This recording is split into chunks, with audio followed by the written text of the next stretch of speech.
बिस्मिल्लाहिर्रहमानिर्रहीम। अस्सलाम वालेकुम नाज़रीन, आप देख रहे हैं प्रोग्राम अंदर की बात फयाज राजा के साथ और आप देखते हैं मुझे मेरे यूट्यूब चैनल और फेसबुक पेज के ऊपर। दोस्तों, इत्तलात हैं कि तहरीक लब्बैक पाकिस्तान यानी टीएलपी का लॉन्ग मार्च नहीं होगा 20 अप्रैल का। मुज़ाकरात के कामयाब होने की खबरें आ रही हैं टीवी चैनल्स की स्क्रीन के ऊपर। इस हवाले से आप वीडियोस भी देख चुके होंगे, लेकिन मैं जो खबर आपको दे रहा हूं, मेरा क्योंकि आपसे वादा है कि आपको अंदर की बात बताई जाएगी। एक्सक्लूसिव खबर और बड़ी खबर आपके सामने रखना चाह रहा हूं, जो कि टीएलपी के धरने, लॉन्ग मार्च और मुज़ाकरात के साथ जुड़ी हुई है। और कुछ लोग असल में लॉन्ग मार्च हर सूरत चाहते थे।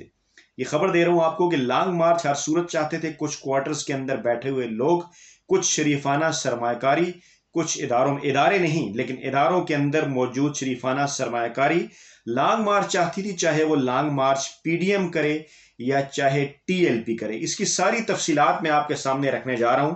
खबर यह है कि एक जो घनौना मंसूबा है वो बेनकाब हुआ है। मंसूबा ये था कि मरियम नवाज को लंदन भिजवाया जाना था और वो मंसूबा बेनकाब हो गया है।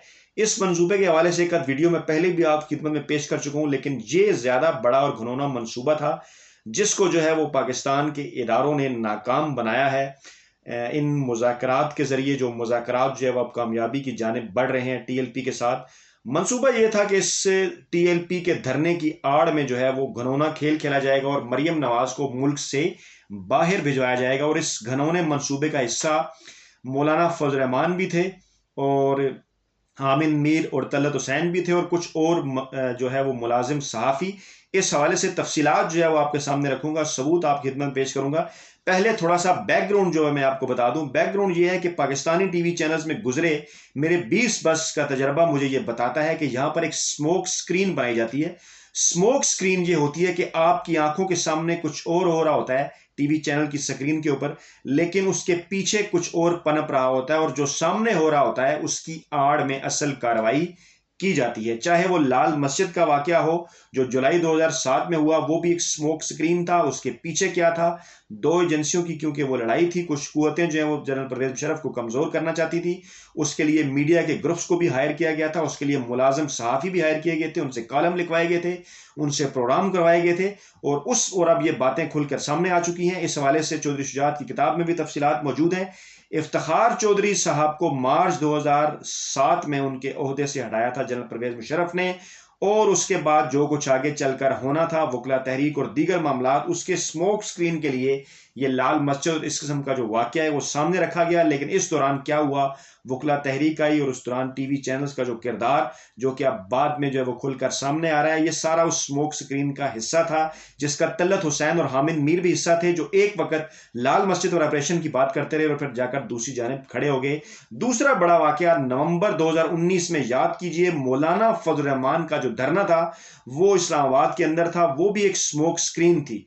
और उस स्मोक स्क्रीन की आड़ में क्या हुआ था? जी बिल्कुल, उस याद कराता चलूं आपको, उस स्मोक स्क्रीन की आड़ में साबिक वज़ीर आज़म मुजरिम नवाज शरीफ, जो पाकिस्तानी अदालतों से सजा याफ्ता थे, उनको मुल्क से बाहर भिजवा दिया गया, दबाव बढ़ाकर वज़ीर पाकिस्तान इमरान खान के ऊपर, अदालतों के ऊपर, इदारों के ऊपर। और इसमें भी इदारों के कुछ लोग जो है वो, पूरे इदारे नहीं, इदारों के अंदर मौजूद जो शरीफाना सरमायाकारी है वो शामिल थी।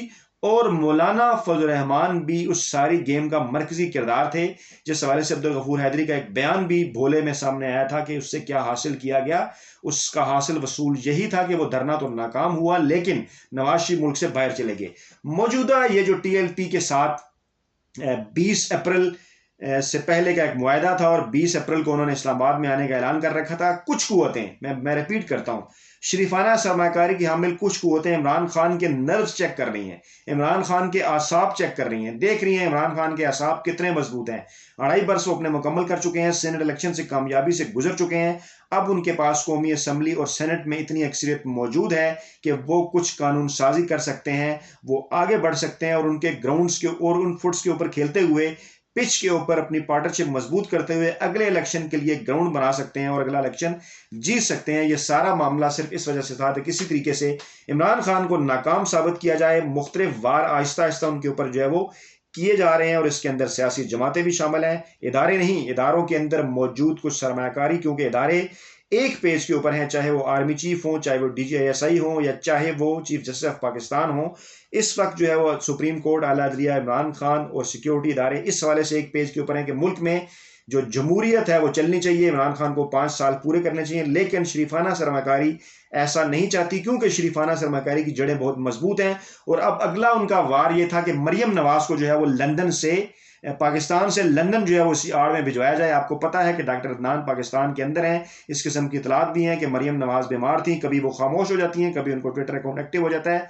लेकिन ये जो सारा मामला प्लान किया गया, इसका मकसद सिर्फ एक था। जरा गौर कीजिए किस तरह से फेक अकाउंट्स, भारतीय फेक अकाउंट्स, आपने ये नोट किया होगा कि माजी में भी किस तरह से नवाज शरीफ और मरियम नवाज और इन मुलाजिम साफियों के जो ट्वीट्स हैं, इनके ऊपर भारतीय टीवी चैनल्स बाकायदा प्रोग्राम करते रहते हैं, इनके बयानात को उठाते हैं। गुज़श्ता 72 घंटों में पाकिस्तान में जो कुछ हुआ उसका जरा गौर से आप जायजा लें। पहले तो आप ये पूछिए इन मुलाजिम सहाफ़ियों से कि इनकी जानिब से कल ये मुसलसल ट्वीट्स इस किस्म के आ रहे थे कि लाहौर के अंदर जो है वो चौक यतीम खाना में एक कोई नया सानिया मॉडल टाउन हो गया। वो नया सानिया मॉडल टाउन कहाँ है? अब तक कितनी इतलात हैं? पुलिस वालों ने कितने लोगों को वहां पे मारा? क्या कोई फिगर इस हवाले से सामने आए हैं? सिर्फ यही फिगर सामने आए हैं कि 6 पुलिस वाले जो हैं वो शहीद हुए। और इस वक्त तक जो नुकात सामने आ रहे हैं मुआहदे के, उसके अंदर भी ऐसी किसी हलाकतों का कोई जिक्र नहीं है कि जो तहरीक लब्बैक पाकिस्तान के लोग जो हैं वो, तहरीक लब्बैक पाकिस्तान के कारकुनान जो है वो वहां पर जो है वो लुकमा अजल बन गए हों या मौत के मुंह में चले गए हों। इस किस्म की कोई इतलात नहीं है। लेकिन इन मुलाजिम साफियों ने एक बाकायदा एक पूरा माहौल क्रिएट किया। मौलाना फजल रहमान भी इसके अंदर कूदे। उन्होंने ऐलान किया, उनकी ये ख्वाहिश थी और मंसूबा ये था कि किसी तरीके से तहरीक लब्बैक पाकिस्तान का धरना इस्लामाबाद में दाखिल हो, वो उसके साथ शामिल हों। और उसके बाद फिर इन मुलाजिम साफियों यानी हामिद मीर और तलत हुसैन, जिनकी जानिब से एक बाकायदा ट्रेंड बनाया जा रहा था इंडियन ट्रेंड्स के साथ, मैं ये नहीं कह रहा कि वो जानते बूझते हुए उसका हिस्सा थे, लेकिन अगर जानते बूझते हुए नहीं थे तो फिर वो नाअहल हैं जो कि इस बात को समझ नहीं सके कि भारत पाकिस्तान में क्या साजिश कर रहा है। और इसके ताने बाने लंदन तक जा रहे थे, क्योंकि इस सारे मंसूबे का जो फायदा था वो मरियम नवाज को और लंदन में बैठे नवाज शरीफ को पहुंचना था। जी बिल्कुल नाज़रीन, मरियम नवाज अगर लंदन पहुंचती हैं तो यकीनी तौर पे इसका फायदा उनको जाती तौर पे मिलना है और मियां नवाज शरीफ को मिलना है, ताकि उनके खानदान का एक फर्द जिसे वो बतौर जमानत जहां छोड़कर गए थे मरियम नवाज, वो भी किसी तरीके से लंदन जो है वो पहुंच जाए। तो मंसूबा ये था कि तहरीक लब्बैक पाकिस्तान जलाओ घिराओ की पॉलिसी, मुज़ाकरात नाकाम, लोग हलाक, मुल्क के अंदर इंतशार, सिविल वार का कंसेप्ट, और इसी दौरान वो इस्लामाबाद के अंदर दाखिल हो, इमरान खान के असाब का इम्तिहान लिया जाए, उनके नर्व्स को चेक किया जाए। और इसी दौरान आपको पता है कि अदालतों के अंदर केसेस हमारे यहाँ फौरन लग जाया करते हैं। शहबाज शरीफ की जमानत के मामले से भी आपने देखा होगा। तो मरियम नवाज के हवाले से भी इस किस्म का प्लान था कि इसी रमजान मुबारक के अंदर ही, जब ये धरने से हुकूमत जो है वो निमटने की कोशिश कर रही होगी, लांग मार से निमटने की कोशिश कर रही होगी, तो इस तरीके से इदारों में मौजूद शरीफाना सरमायाकारी के जरिए इमरान खान पर यह दबाव बढ़ाया जाए कि वो किसी तरीके से मरियम नवाज को पाकिस्तान से लंदन जाने की इजाजत दे दें, उसके रास्ते में रुकावट ना बने। और इसका हिस्सा थे बाकायदा तौर पर ना चाहते हुए भी TLP के कुछ लोग, ना और मौलाना फजल रहमान चाहते हुए भी, उनके बाकायदा जो है वो इस हवाले से उनके ऊपर इल्जामात लगे हैं जिस पर उनका कोई जवाब नहीं आया कि उन्होंने इस हवाले से पैसे भी जो है वो पकड़ रखे हैं। उनकी अपनी पार्टी ने उनके ऊपर इल्जाम लगाया था। और फिर हामिद मीर और तलत हुसैन, जिनका किरदार आपको याद होगा कि पिछले धरने के अंदर क्या था। आपको याद होगा कि हामिद मीर मौलाना फजल रहमान की जमात की वर्दी पहनकर जो है उनके धरने के अंदर उनके स्टेज के ऊपर पहुंच गए थे। इस मरतबा भी यही प्लान था। हामिद मीर का आपको अंदाजा है कि वो किस किस्म के ड्रामे करते हैं। इस मरतबा ये प्लान था कि वो TLP के धरने में पहुंचेंगे और अवाम को एक ऐसा माहौल बताने की कोशिश करेंगे अपने कॉलम्स के जरिए, अपने टीवी प्रोग्रामों के जरिए कि खुदा न खास्ता पाकिस्तान में कोई बहुत बड़ा इंतशार पैदा हो गया। और इंतहाई हैरान कुन बात यह है कि हामिद मीर और तलत हुसैन, जो एक दूसरे के इंतहाई मुखालिफ हैं, वो इस मामले के ऊपर एक पेज के ऊपर थे। और वजह क्या थी? वजह बुग़्ज़ इमरान तो हो सकता है, लेकिन इदारों को मजीद तहकीकात भी करनी चाहिए कि दो सख्त तरीन दुश्मन बुग़्ज़ इमरान के साथ साथ और क्या इनिशिएटिव थे उनके लिए कि वो दोनों इमरान खान, बुग़्ज़ इमरान खान के और नवाज शरीफ को बाहर भिजवाने में उनका पहले किरदार रहा, और अब मरियम नवाज को बाहर भिजवाने में वो क्यों एक पेज के ऊपर थे। तो नाज़रीन, ये एक बड़ा मंसूबा था जो बेनकाब हुआ है, जो इमरान खान के करीबी ज़राए हैं उन्होंने ये इंकशाफ किया है। कुछ इदारों की जानिब से जो रिपोर्ट्स उन तक पहुंची, उससे यह पता चला है कि इस मंसूबे की, इस धरने की, इस लॉन्ग मार्च की आड़ का असल जो मतम नजर था वो ये था कि किसी तरीके से मरियम नवाज को मुल्क से बाहर जो है वो भिजवाया जाए। ताहम अब इतलात ये हैं कि हुकूमत ने कामयाबी के साथ जो है वो